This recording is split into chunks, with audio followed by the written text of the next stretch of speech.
ಓಂ ಶಾಂತಿ. ಇಂದಿನ ಮುರಳಿಯ ದಿನಾಂಕ 1/2/2025. ಪ್ರಾಪ್ತ ಮುರಳಿ ಓಂ ಶಾಂತಿ ಬಾಪ್ತಾದ ಮಧುಬನ. ಮಧುರ ಮಕ್ಕಳೇ, ನೀವು ಆತ್ಮಗಳ ಸ್ವಧರ್ಮವು ಶಾಂತಿಯಾಗಿದೆ. ನಿಮ್ಮ ದೇಶವು ಶಾಂತಿಧಾಮವಾಗಿದೆ. ನೀವು ಆತ್ಮಗಳು ಶಾಂತ ಸ್ವರೂಪರಾಗಿದ್ದೀರಿ. ಆದ್ದರಿಂದ ನೀವು ಶಾಂತಿಯನ್ನು ಬಿಡಲು ಸಾಧ್ಯವಿಲ್ಲ.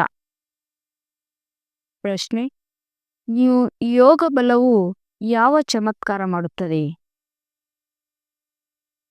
ಉತ್ತರ: ಯೋಗ ಬಲದಿಂದ ನೀವು ಇಡೀ ಪ್ರಪಂಚವನ್ನು ಪವಿತ್ರವನ್ನಾಗಿ ಮಾಡುತ್ತೀರಿ. ನೀವು ಕೆಲವರೇ ಯೋಗ ಬಲದಿಂದ ಈ ಪರ್ವತವನ್ನು ಎತ್ತಿ ಚಿನ್ನದ ಪರ್ವತವನ್ನು ಸ್ಥಾಪನೆ ಮಾಡುತ್ತೀರಿ. ಪಂಚತತ್ವಗಳ ಸತೋಪ್ರಧಾನವಾಗಿ ಬಿಡುತ್ತದೆ. ಒಳ್ಳೆಯ ಫಲವನ್ನು ಕೊಡುತ್ತದೆ. ಸತೋಪ್ರಧಾನ ತತ್ವಗಳಿಂದ ಈ ಶರೀರವು ಪವಿತ್ರವಾಗುತ್ತದೆ. ಅಲ್ಲಿನ ಫಲಗಳು ಸಹ ಬಹಳ ದೊಡ್ಡದಾಗಿ ಮತ್ತು ಸ್ವಾದಿಷ್ಟವಾಗಿರುತ್ತದೆ. ಓಂ ಶಾಂತಿ. ಯಾವಾಗ ಓಂ ಶಾಂತಿ ಎಂದು ಹೇಳಿದಾಗ ಬಹಳ ಖುಷಿಯಾಗಬೇಕು. ಏಕೆಂದರೆ ಆತ್ಮವೇ ಶಾಂತ ಸ್ವರೂಪವಾಗಿದೆ. ಅದರ ಸ್ವಧರ್ಮವೇ ಶಾಂತಿಯಾಗಿದೆ. ಇದರ ಮೇಲೆ ಸನ್ಯಾಸಿಗಳು ಹೇಳುತ್ತಾರೆ, ನಿಮ್ಮ ಕೊರಳಿನಲ್ಲಿ ಶಾಂತಿಯ ಹಾರವಿದೆ. ಶಾಂತಿಯನ್ನು ಹೊರಗಡೆ ಎಲ್ಲಿ ಹುಡುಕುತ್ತೀರಿ? ಆತ್ಮವು ಸ್ವತಃ ಶಾಂತ ಸ್ವರೂಪವಾಗಿದೆ. ಈ ಶರೀರದಲ್ಲಿ ಪಾತ್ರವನ್ನು ಅಭಿನಯಿಸಲು ಬರಬೇಕಾಗುತ್ತದೆ.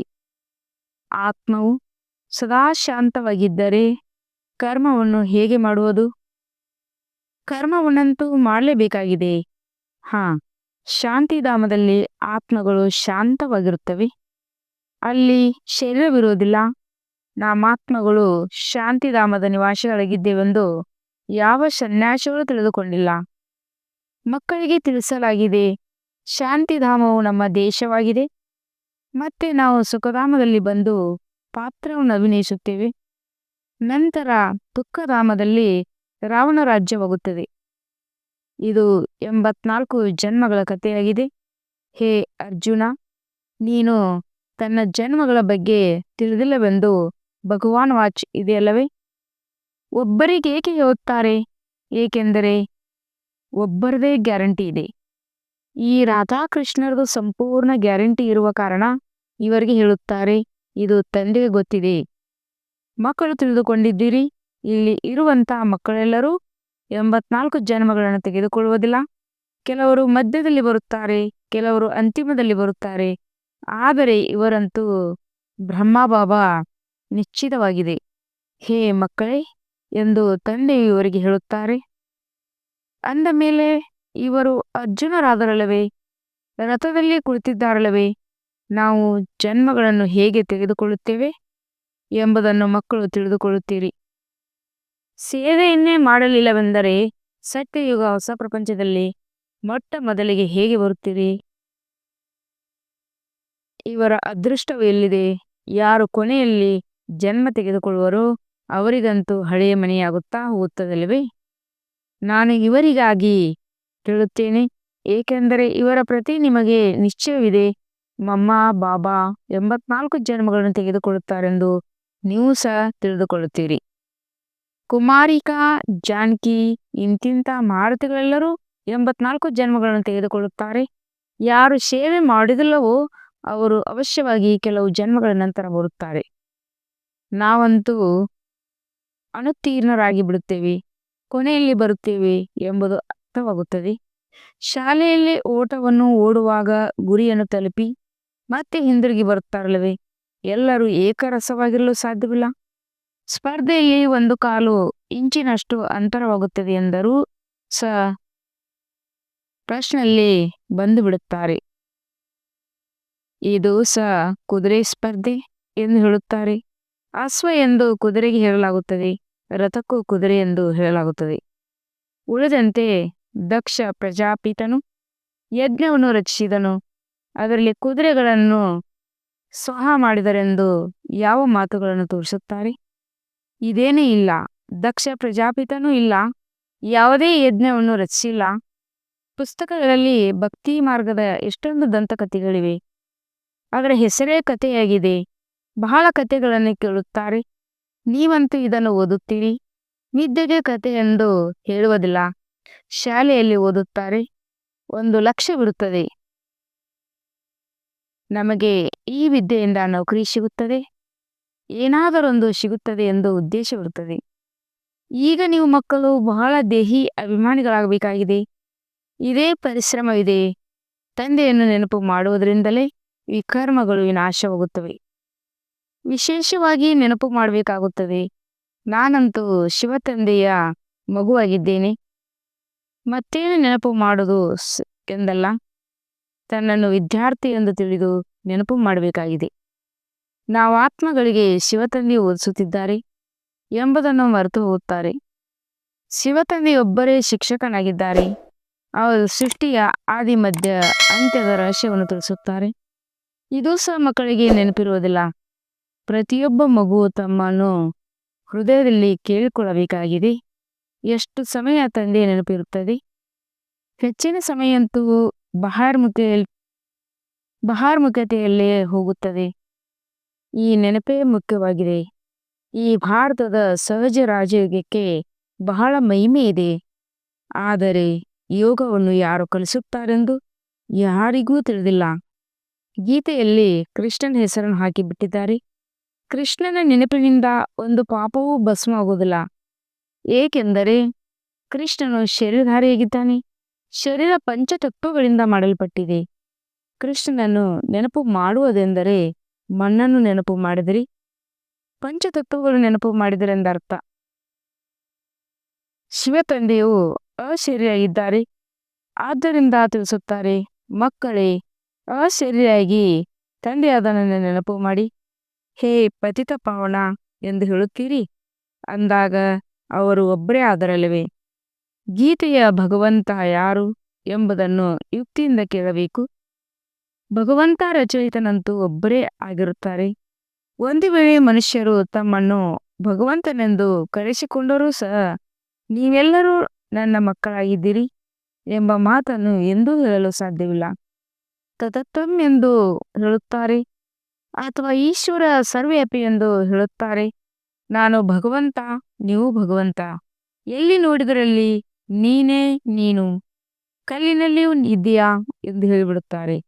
ನೀವು ನನ್ನ ಮಕ್ಕಳಾಗಿದ್ದೀರಿ ಎಂದು ಈ ರೀತಿ ಹೇಳಲು ಸಾಧ್ಯವಿಲ್ಲ. ಹೇ ನನ್ನ ಮುದ್ದಾದ ಆತ್ಮೀಯ ಮಕ್ಕಳೇ ಎಂದು ತಂದೆ ಹೇಳುತ್ತಾರೆ. ಹೀಗೆ ಮತ್ಯಾರು ಹೇಳಲು ಸಾಧ್ಯವಿಲ್ಲ. ಮುಸಲ್ಮಾನರನ್ನು ಒಂದು ವೇಳೆ ನನ್ನ ಮುದ್ದಾದ ಮಕ್ಕಳೇ ಎಂದು ಯಾರಾದರೂ ಹೇಳಿದರೆ ಅವರ ಕೆನ್ನೆಗೆ ಹೊಡೆಯುತ್ತಾರೆ. ಈ ಮಾತನ್ನು ಪಾರಲೌಕಿಕ ತಂದೆಯೊಬ್ಬರೇ ಹೇಳಲು ಸಾಧ್ಯ. ಮತ್ಯಾರು ಸೃಷ್ಟಿಯ ಆದಿ ಮಧ್ಯ ಅಂತ್ಯದ ಜ್ಞಾನವನ್ನು ತಿಳಿಸಲು ಸಾಧ್ಯವಿಲ್ಲ. ನಿರಾಕಾರ ತಂದೆಯ ವಿನಃ ಮತ್ಯಾರು 84 ಜನ್ಮಗಳ ಏಣಿಯ ರಹಸ್ಯವನ್ನು ತಿಳಿಸಲು ಸಾಧ್ಯವಿಲ್ಲ. ಅವರ ಮೂಲ ಹೆಸರೇ ಶಿವನೆಂದಾಗಿದೆ. ಮನುಷ್ಯರು ಇಲ್ಲಿ ಅನೇಕ ಹೆಸರುಗಳನ್ನಿಟ್ಟು ಬಿಟ್ಟಿದ್ದಾರೆ. ಅನೇಕ ಭಾಷೆಗಳಿವೆ. ಆದ್ದರಿಂದ ತಮ್ಮ ತಮ್ಮ ಭಾಷೆಗಳಲ್ಲಿ ಹೆಸರನ್ನಿಟ್ಟುಕೊಳ್ಳುತ್ತಾರೆ. ಹೇಗೆ ಬಾಂಬೆಯಲ್ಲಿ ಬಬುಲ್ನಾಥನೆಂದು ಹೇಳುತ್ತಾರೆ, ಆದರೆ ಅವರು ಅರ್ಥವನ್ನು ತಿಳಿದುಕೊಂಡಿಲ್ಲ. ನೀವು ತಿಳಿದುಕೊಂಡಿದ್ದೀರಿ. ತಂದೆಯು ಮುಳ್ಳುಗಳನ್ನು ಹೂಗಳನ್ನಾಗಿ ಮಾಡುವಂಥವರಾಗಿದ್ದಾರೆ. ಭಾರತದಲ್ಲಿ ಶಿವ ತಂದೆಯ ಸಾವಿರಾರು ಹೆಸರುಗಳಿವೆ. ಅದರ ಅರ್ಥವನ್ನು ತಿಳಿದುಕೊಂಡಿಲ್ಲ.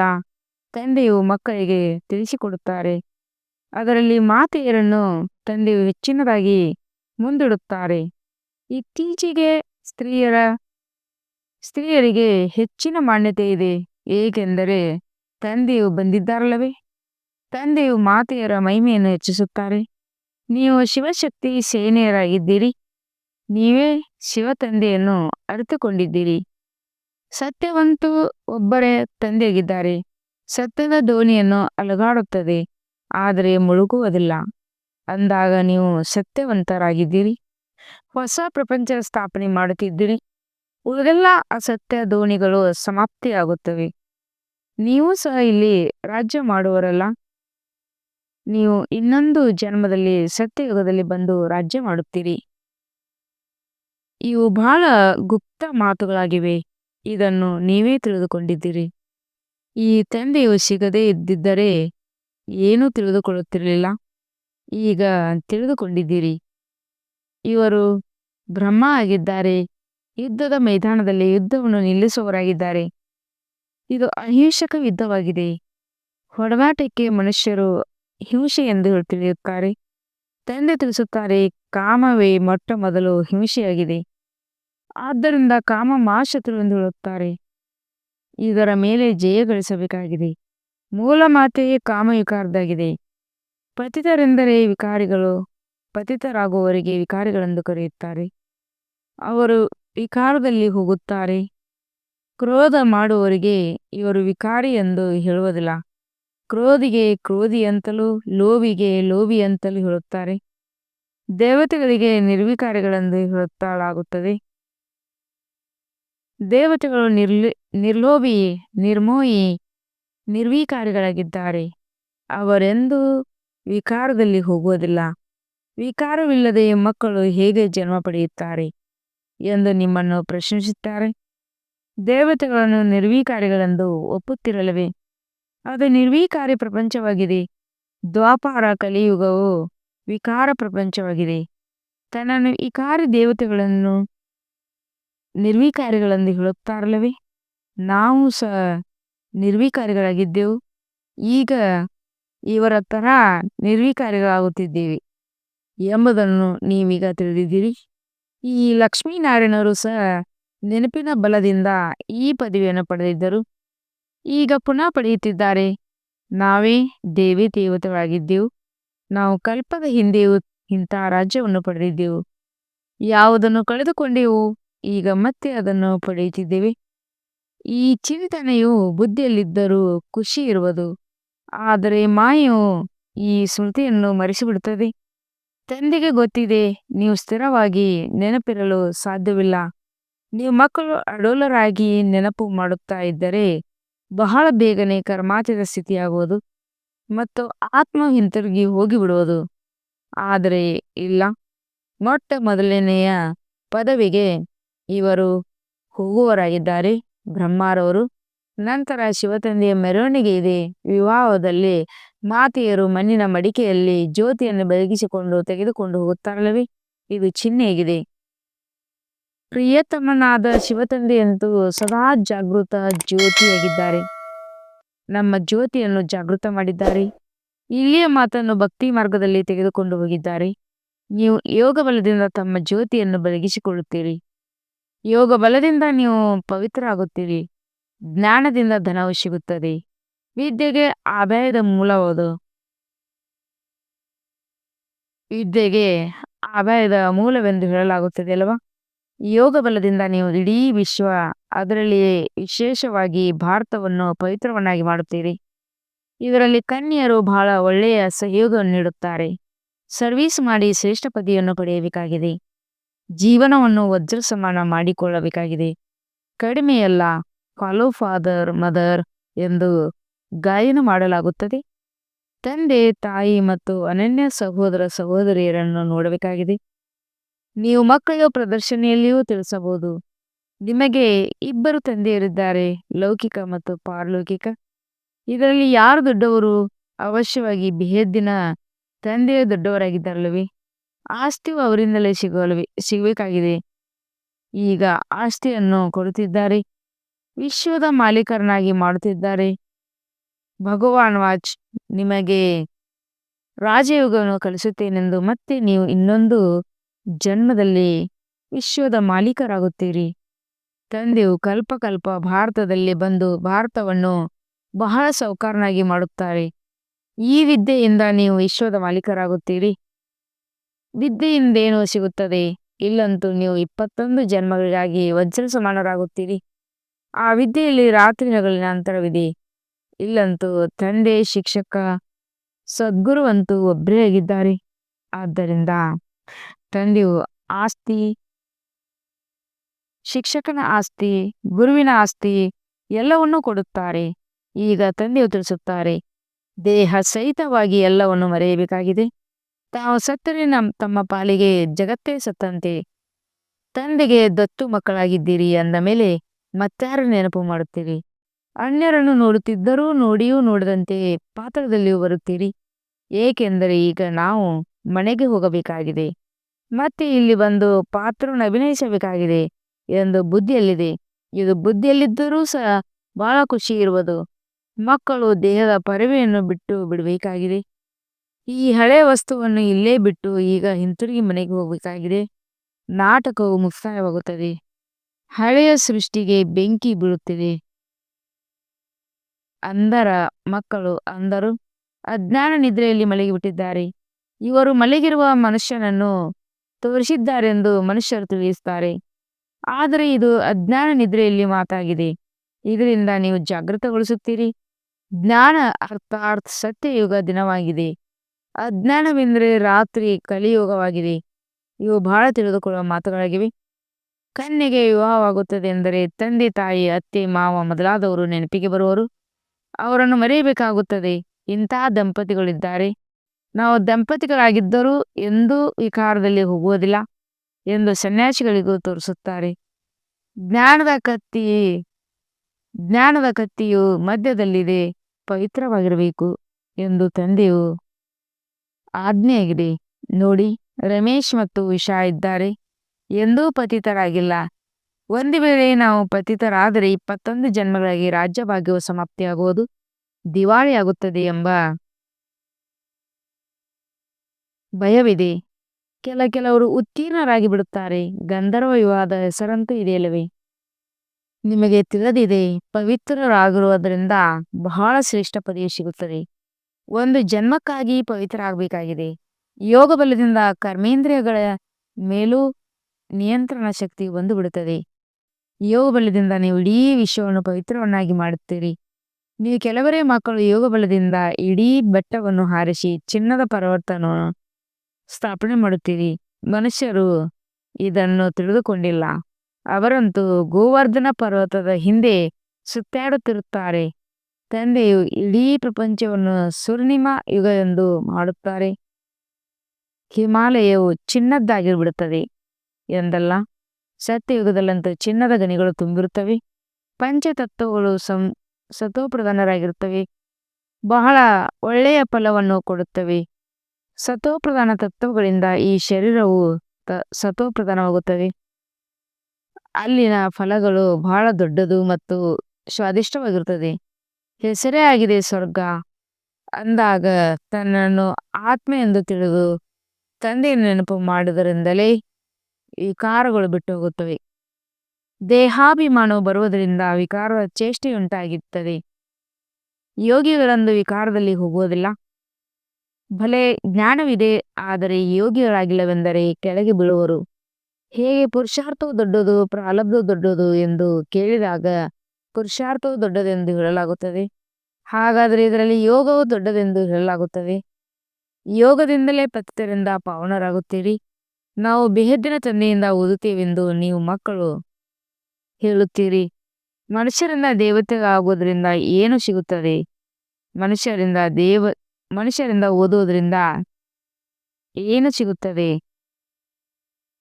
ಸ್ಥಾಪನೆಯಾಗುತ್ತದೆ. ಇಲ್ಲಿ ನೀವು ಒಂದೊಂದು ರತ್ನವನ್ನು ಧಾರಣೆ ಮಾಡಿಕೊಳ್ಳುತ್ತೀರಿ. ಇದು ಲಕ್ಷಾಂತರ ರೂಪಾಯಿಗಳ ಮೌಲ್ಯವಾಗಿದೆ. ಇಲ್ಲಿ ಹಣವನ್ನು ಎಣಿಕೆ ಮಾಡೋದಿಲ್ಲ. ಲೆಕ್ಕವಿಲ್ಲದಷ್ಟು ಹಣವಿರುತ್ತದೆ. ಎಲ್ಲರಿಗೆ ತಮ್ಮ ತಮ್ಮ ಜಮೀನು ಇರುತ್ತದೆ. ಈಗ ತಂದೆಯು ತಿಳಿಸುತ್ತಾರೆ, ನಾನು ನಿಮಗೆ ರಾಜಯೋಗವನ್ನು ಕಲಿಸುತ್ತೇನೆ. ಇದು ಗುರಿ ಧ್ಯೇಯವಾಗಿದೆ. ಪುರುಷಾರ್ಥ ಮಾಡಿ ಶ್ರೇಷ್ಠರಾಗಬೇಕಾಗಿದೆ. ರಾಜಧಾನಿಯು ಸ್ಥಾಪನೆಯಾಗುತ್ತಿದೆ. ಈ ಲಕ್ಷ್ಮೀನಾರಾಯಣರು ಹೇಗೆ ಪ್ರಾರಬ್ಧವನ್ನು ಪಡೆದರು? ಇವರು ಪ್ರಾರಬ್ಧವನ್ನು ಅರಿತುಕೊಂಡ ಮೇಲೆ ಮತ್ತೇನು ಬೇಕು? ಈಗ ನೀವು ತಿಳಿದುಕೊಂಡಿದ್ದೀರಿ. ಕಲ್ಪದ 5000 ವರ್ಷಗಳ ನಂತರ ತಂದೆಯು ಬರುತ್ತಾರೆ. ಒಂದು ಭಾರತವನ್ನು ಸ್ವರ್ಗವನ್ನಾಗಿ ಮಾಡುತ್ತಾರೆ. ಅಂದ ಮೇಲೆ ಮಕ್ಕಳಿಗೆ ಸೇವೆ ಮಾಡುವ ಉಮಂಗವಿರಬೇಕು. ಎಲ್ಲಿಯವರೆಗೆ ಅನ್ಯರಿಗೆ ಮಾರ್ಗವನ್ನು ತಿಳಿಸುವುದಲ್ಲವೋ ಅಲ್ಲಿಯವರೆಗೆ ಭೋಜನವನ್ನು ಸ್ವೀಕರಿಸುವುದಿಲ್ಲವೆನ್ನುವಷ್ಟು ಉಮಂಗ ಉತ್ಸಾಹ ಇರುತ್ತದೆ.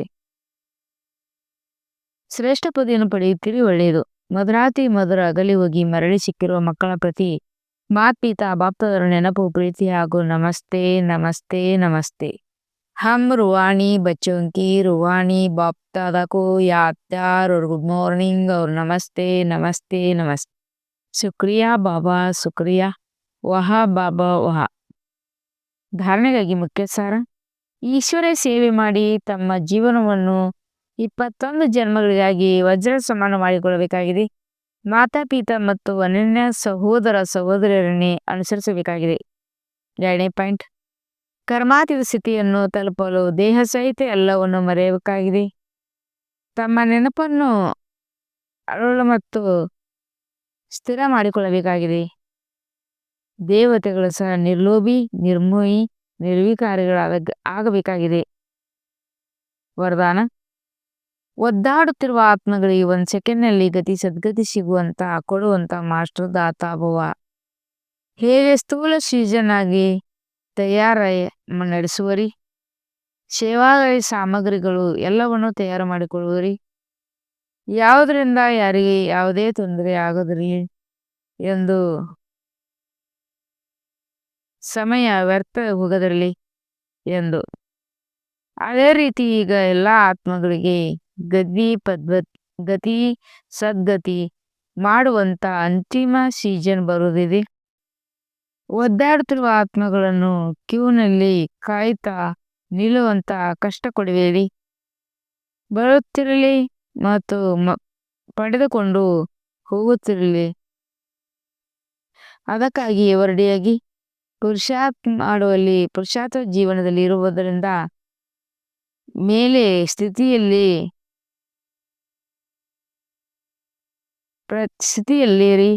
ಪ್ರತಿ ಸಂಕಲ್ಪ ಪ್ರತಿ ಸೆಕೆಂಡ್ ನಾನು ಮಾಸ್ಟರ್ ದಾತ ಆಗಿರುವೆನು ಎಂದು ತಿಳಿದು ಬರುತ್ತದೆ. ಸ್ಲೋಗನ್: ಅರ್ಜುನನ್ನು ಬುದ್ಧಿಯಲ್ಲಿ ಹಾಜರಿಟ್ಟುಕೊಂಡು ಆಗ ಸರ್ವಪ್ರಾಪ್ತಿ ಈ ಹಜೂರಾಗ್ಬಿಡೋದು. ಅವ್ಯಕ್ತ ಸೂಚನೆ: ಏಕಾಂತ ಪ್ರಿಯ ಚಿಕ್ಕಿತೆ ಏಕಾಂತ ಪ್ರಿಯ ಏಕತೆ ಮತ್ತು ಏಕಾಗ್ರತೆಯನ್ನು ತಮ್ಮದಾಗಿಸಿಕೊಳ್ಳಿ.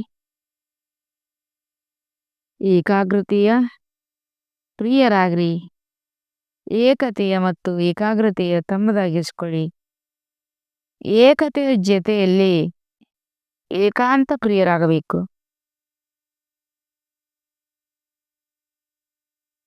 ಯಾರನ್ನು ಅನೇಕ ಕಡೆಯಿಂದ ಬುದ್ಧಿಯೋಗವು ತುಂಡಾಗುತ್ತದೆ ಬಂದು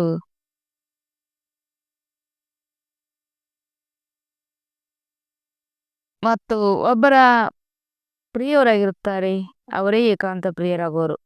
ಒಬ್ಬರೇ ಪ್ರಿಯರಾಗುವ ಕಾರಣ ಒಬ್ಬರದೇ ನೆನಪಿನಲ್ಲಿರುವ ಸಾಧ್ಯ. ಏಕಾಂತ ಪ್ರಿಯ ಅರ್ಥ ಒಬ್ಬರನ್ನು ಬಿಟ್ಟರೆ ಬೇರೆ ಯಾರೂ ಇಲ್ಲ.